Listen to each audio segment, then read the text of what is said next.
Savin. Now Parker. Showing too much of it to Peters.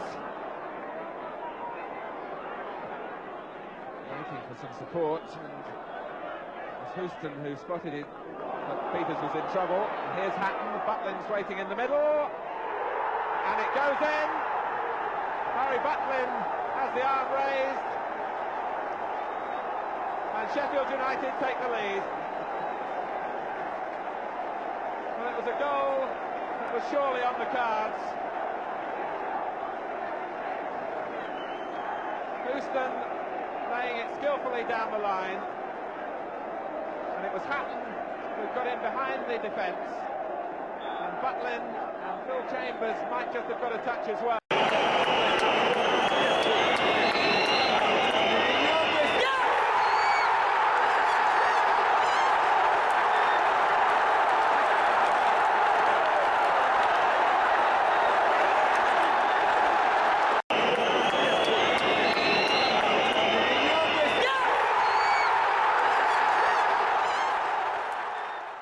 The other Sheffield club, United, who were following Chelsea's lead and staging a seven-a-side floodlight cricket competition next Tuesday evening, concentrated on the traditional winter game yesterday. Their opponents were Swindon Town, who had to contend with the inspiration and cunning of United's new player coach, Martin Peters. Your commentator, Barry Davis. Joining Martin Peters in the Sheffield United lineup are three other new names. In defence, Stuart Houston, who had 6.5 very good years at Manchester United. In midfield, Mike Trusson, who came in the summer from Plymouth Argyle. And up front, that seasoned campaigner, Bob Hatton, whose career, like that of his front partner, Barry Butlin, reads somewhat like a British Rail guide. Both are with their 8 different league clubs, though Butlin's record includes 2 period returns on loan to Brighton and Reading. Swindon are deserving of some sympathy. They've had a lot of problems with injuries in what is their worst start to a league season for 19 years. But today they welcome back Andy Rowland, who's been out for 3 games, the result of a bad cut on his heel from Alan Studd. So together again is the Rowland-Alan Mays partnership, which last season produced 56 goals. The one new face in their lineup from last season is Andy Rollings, who signed from Brighton. And a face brought back for its owner's experience belongs to Brian Hamilton. Swindon Town bench with Bobby Smith, the manager, on the left as we look. And it's Bob Hatton who gets the game away, with Sheffield United attacking the goal to our right. And if you've got problems in distinguishing the teams, Swindon are in the darker socks, wearing their change strip this afternoon of all blue. Here's the first touch for Peters, as usual, finding plenty of time to look up and find a corner. This is John Cutbush.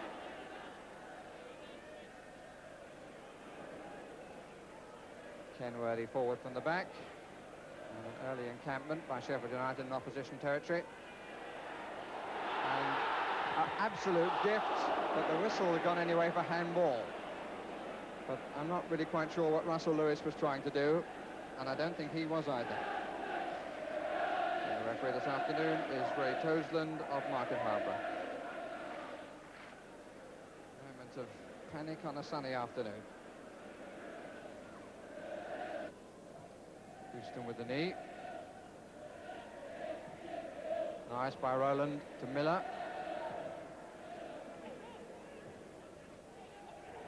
And McPhail had a time to look and fight to get distance.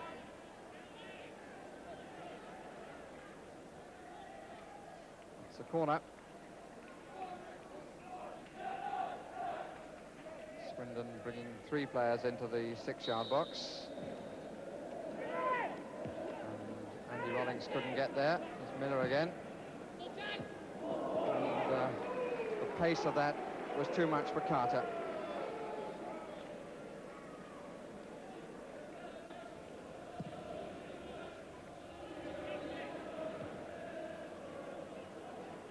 Houston, nobody offering width until Hatton did so.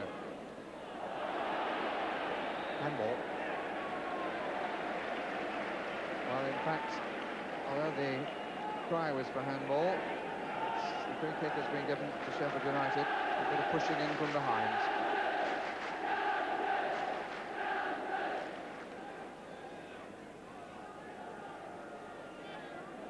free coming across.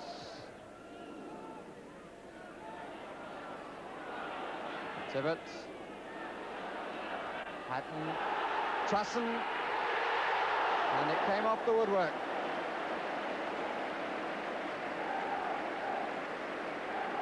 Good header across by Hatton, and Trusson directing it wide of the goalkeeper, just a little bit too wide.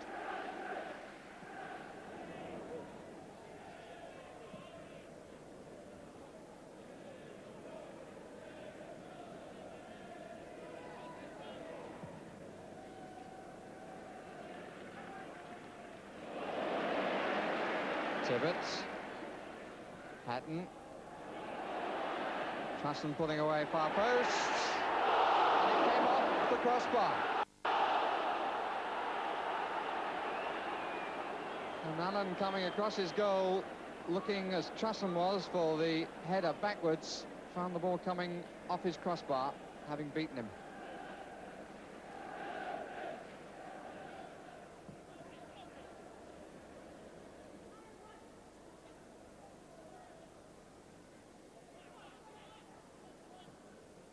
Greenwood.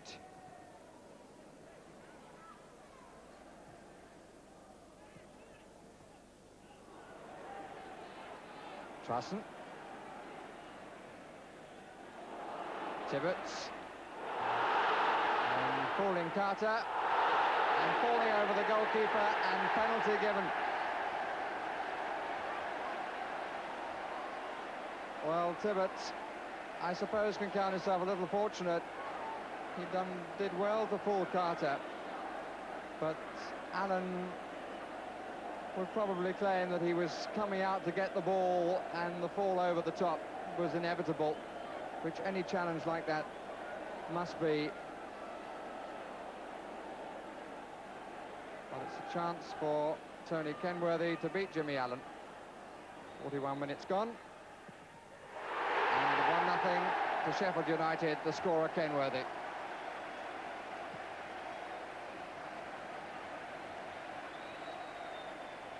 So the first direct shot that Allen has had to save in the half came man against man, and the ball tucked away cleanly into the corner by Kenworthy. For the record, no complaints by Bobby Smith, the Swindon Town manager, about the penalty, and there's no further scores. We pick up the game. Andy Rowland is off and has been replaced by Charlie Henry.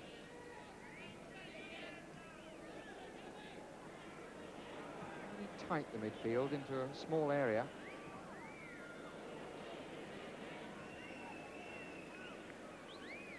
Greenwood. Cutbush.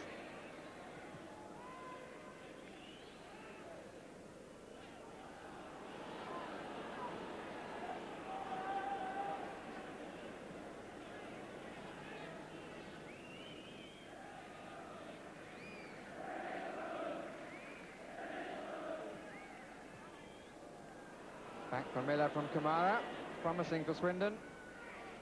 Greenwood, oh, it just ran away from him. Turned away comfortably into the path of Peters to tap it back.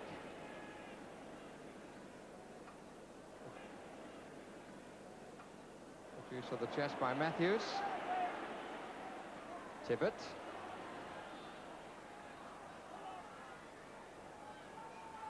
Hatton. Gets the corner, and the cameraman gets a knock on the ear.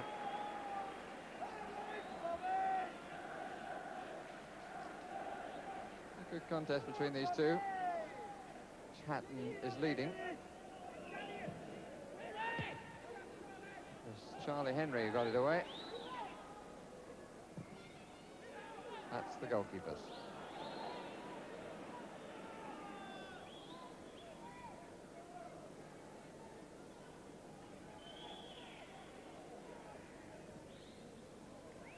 A little bit short, and Hatton to Peters, did it nicely in spite of the stumble. Back again to Hutton. Butlin is over this side. They probably should have made more of that. Peters and Hatton, both of whom have been around a bit, not always at the same level of football. But the one man who wasn't involved in that move perhaps should have been to finish it. Barry Butlin, who was on the near side as we looked. And an offside decision given against Henry. Sheffield United made a pretty bright start to the season in terms of points. 6 points from 4 games, just 1 defeat at Barnsley last week.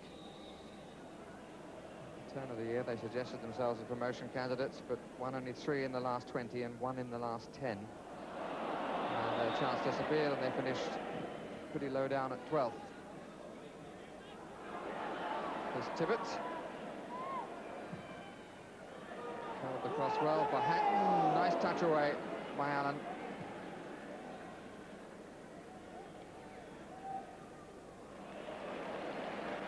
Cutbush.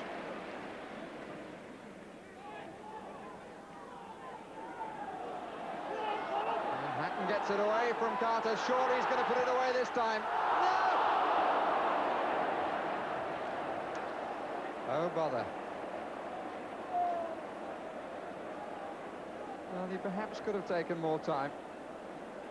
Having worried Carter into error, he turned with the goal facing him, 1 defender on the line, but the shot quite well wide.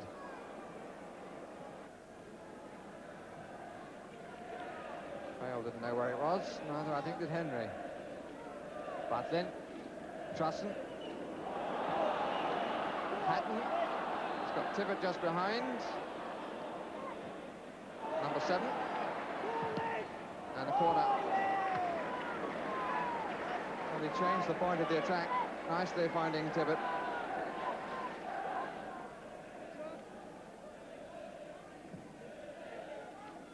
And Peters, in typical style, arrives at the back when there were 7 defenders in or around the 6-yard box. And Martin Peters recreates memories of other days, coming in to score at the back. Comes away all smiles, with a nice reminder of what he still has to offer. And with 78 minutes gone, Sheffield United lead 2-0, and the crowd can be more satisfied. Clearly the referee's right to have given the first one, but it was a bad penalty in terms of the danger to the Swindon goal. There's Tibbett, who was brought down on that occasion.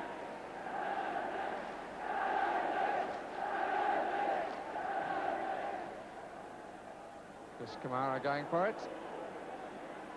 Made his debut, incidentally, in the city of Sheffield, but on the other ground at Hillsborough. That's for Swindon in August '77.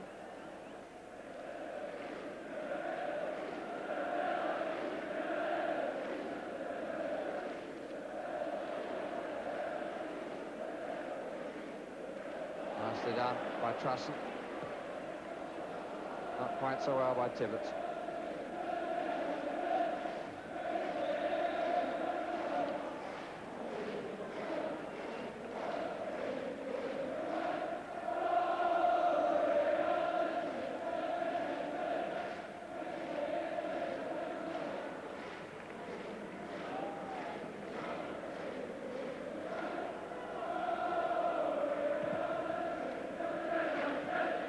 Peters.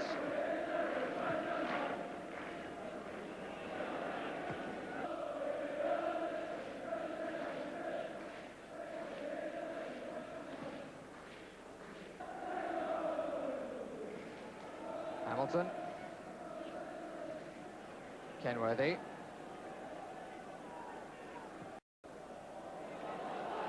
To Hatton. Lewis beaten quite comfortably. Matthews missed kicks. Put in by Trusson.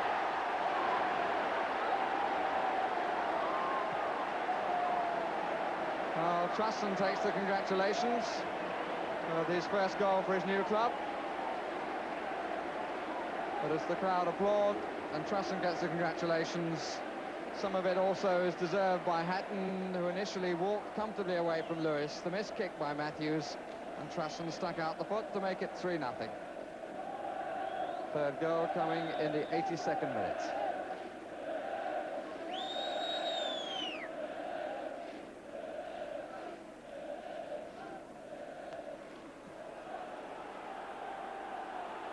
Matthews forward to Butler, and it's going to be tight for the keeper. But he stood his ground when it came to him.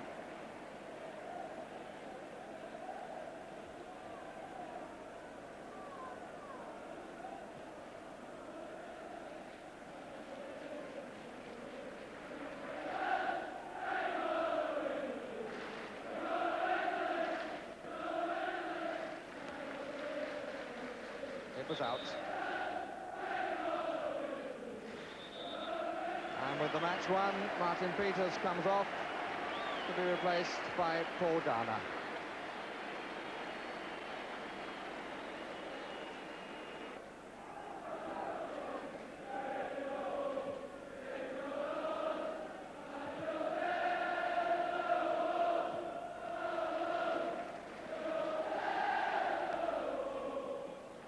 Martin Peters will be 37 next month.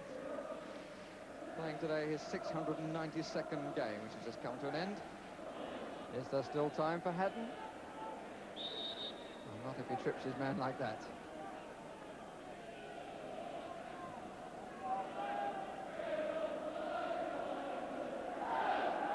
Miller. Carter.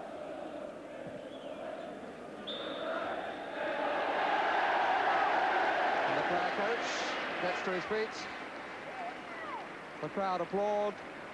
A home side with a 3-0 victory, including a typical goal by Peters in the 78th minute, which added to the penalty by Kenworthy in the 41st minute, made it comfortable for Sheffield United, who then got a third through Trusson in the 82nd. Final score, Sheffield United 3, Swindon Town still without a point in the league, 0. And those 2 points put Sheffield United back on top of Division 3 on goal difference ahead of Portsmouth. That's a happy enough position for Harry Haslam, the man who anticipated the effect that Martin would have on United's team. Harry, when Martin Peters was brought here to Sheffield United, what were you looking for him to do? 2 jobs. One was on the field, which he's doing, and being with the lads. And I believed, you know, my view to the board was that this was a type of fella that I believed if he learnt the manager's job quietly, without taking brick bats, which you get now and again, particularly when you're starting, especially here because it's a big club, with a view to learning the job nice and quietly and taking it over nice and quietly. When? Time doesn't come in it, or dates don't come in it, but this is, it's a process, isn't it? But I believe this is how clubs sometimes would do better looking for the managers, giving them time to develop, giving them time to know where everywhere is. You know, i.e. you can come on a ground like this and be here 18 months, not know where the toilets is.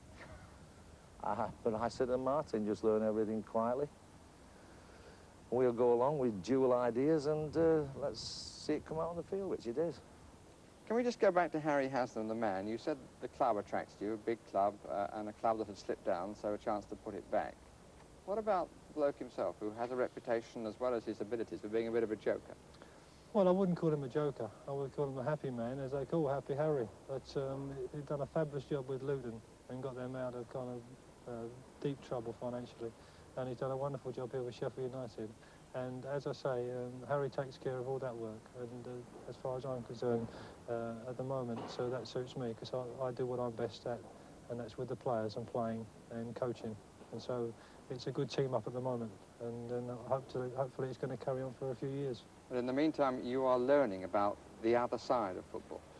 Yes, slowly. We're not going to take it too quickly, one step at a time. And if and when we feel it's time is right for me to take over, then we'll discuss it and we'll do it when we want to. We're not going to go like a bull at a gate. I'm quite happy to do what I'm doing at the moment, and the liaison I've got with Harry is wonderful at the moment. I mean, they said to me, do you think you'll make a pair? Well, as I said, they've got Peters and Lee, and now they've got Peters and me, so what's the difference? What I have done, I've made a better world for everyone. Nobody laughed, nobody cried. Now Towner reclaims it.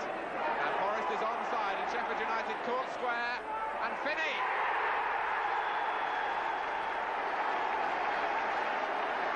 Richard Finney puts Rotherham in front.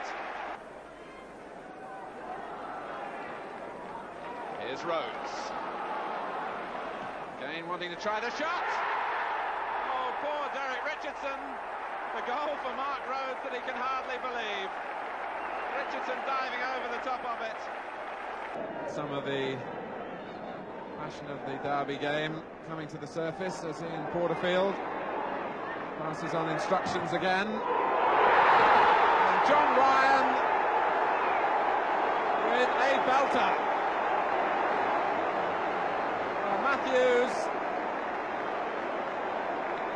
just touching it off, and John Ryan in characteristic style marks his debut with a thunderous goal.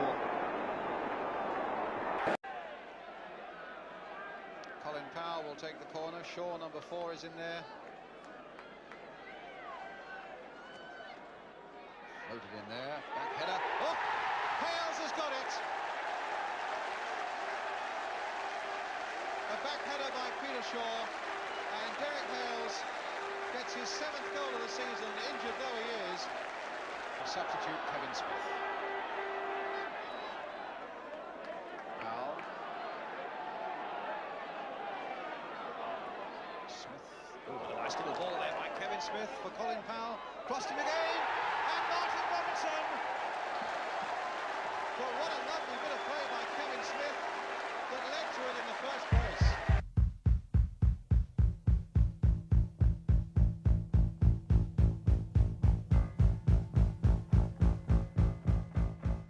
High wind was producing a lot of scrappy play, and Chesterfield's first real chance ended up a few inches too high.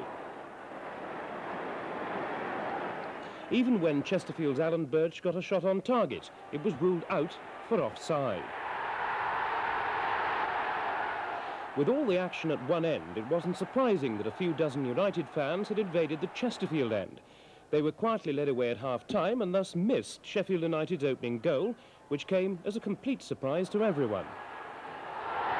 The Chesterfield goalkeeper, John Turner, had been more surprised than most, letting Bob Hatton's weak shot through his hands. The game struggled on through the second half, the ball spending much of the time at the mercy of the wind.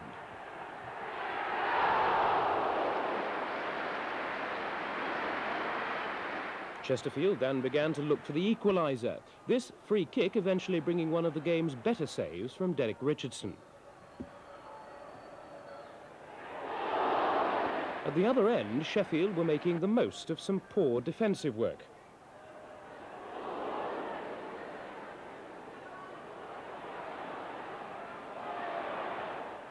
With just a minute to go, Chesterfield looked finished. Then Birch made a desperate run for goal and ended up on the ground.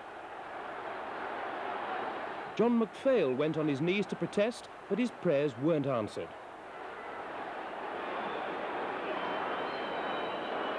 And with almost the last kick of the match, Birch kept Chesterfield in the cup.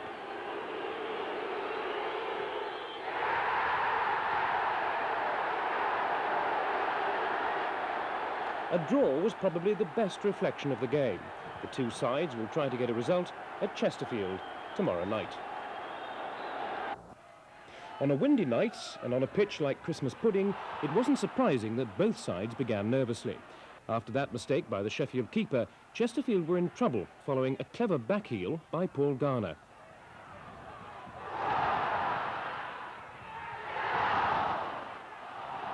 Sheffield United got the ball in the net through Steve Neville, who was offside.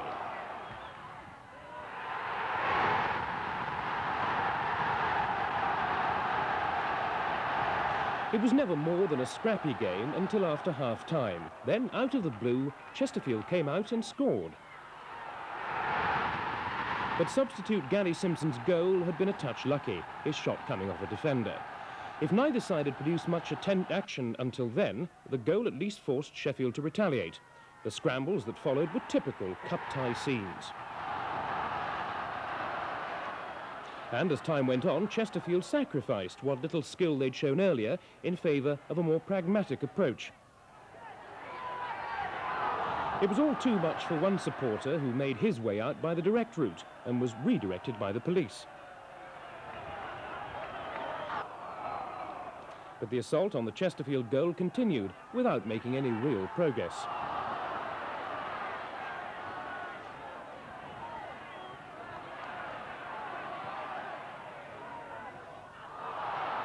It was too close for the home side, who proceeded to slow the game down by keeping possession.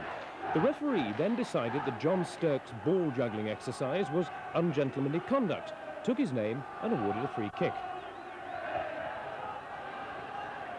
But like everything else Sheffield tried on the night, it came to nothing. Chesterfield held. Now Hatton, can he turn on this one? Still Bob Hatton, and the old head makes it count. A goal greeted with some relief by the crowd, as Norman can only look disappointedly.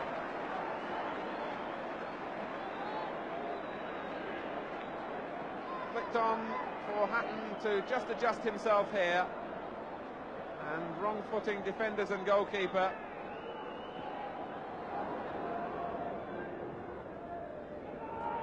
Conroy asserting himself and using the ball well too. Here's Neville, it's 2 against 2. Bob Hatton up with Steve Neville. Hooligan trying to get back. And might it come for Hatton? It does!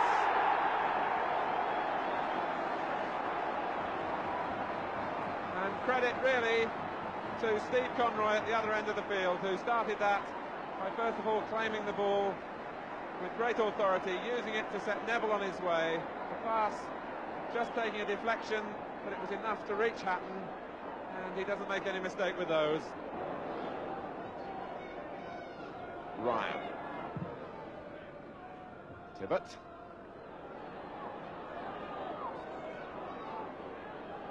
Hatton against Bobby McNeil.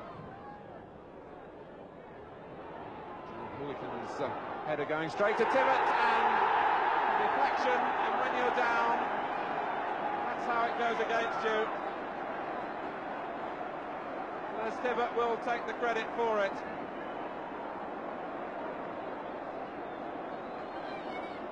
Hooligans' header wasn't the best, and the ball deflecting off Stuart Croft.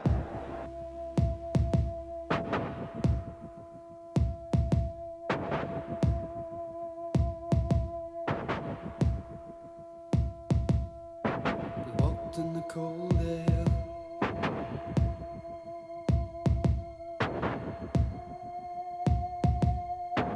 freezing breath on the window pane, lying and waiting.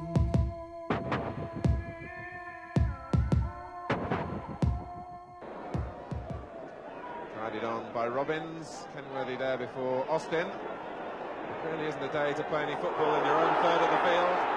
Wigan was balked by Purdy, and the referee letting him go. Hatton waiting in the middle, and Hatton puts Sheffield United in front in the 11th minute.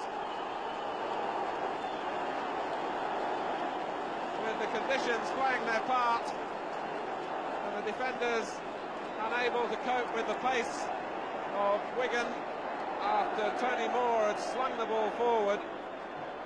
2 against 1 in Huddersfield's favour. But it broke for Wigan, who cut it back low, and Hatton kept his head and poked it in, and it's 1-0 to Sheffield United.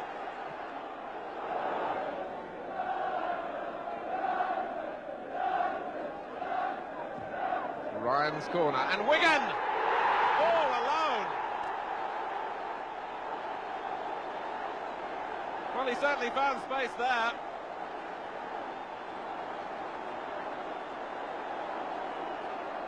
Ryan's corner. And where was the Huddersfield Town marking? Nowhere near Trenton Wigan, who got over the ball well and planted in his header.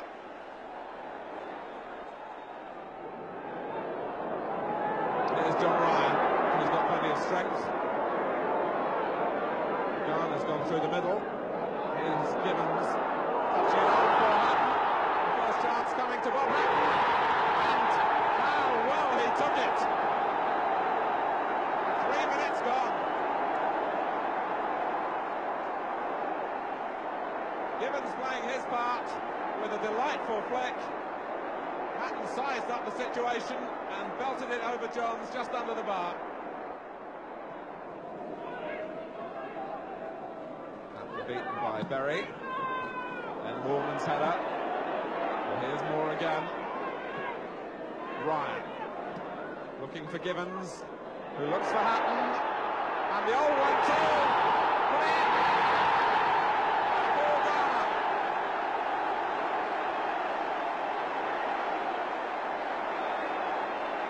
33 minutes gone. And Gibbons and Hatton combine again.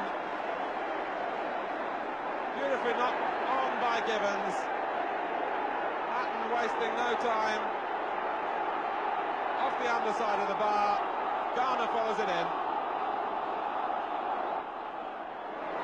Down from Gibbons. Certainly Sheffield United continue to look dangerous when they get forward. Wigan allowed to go on. Just check for Gibbons, but he's made the opening. And Don Gibbons, 2 assists, and now 1 down to his own name. And the Sheffield United followers hail a new hero. The conditions held the ball up, but Gibbons got past Naylor and beats Johns on his near post.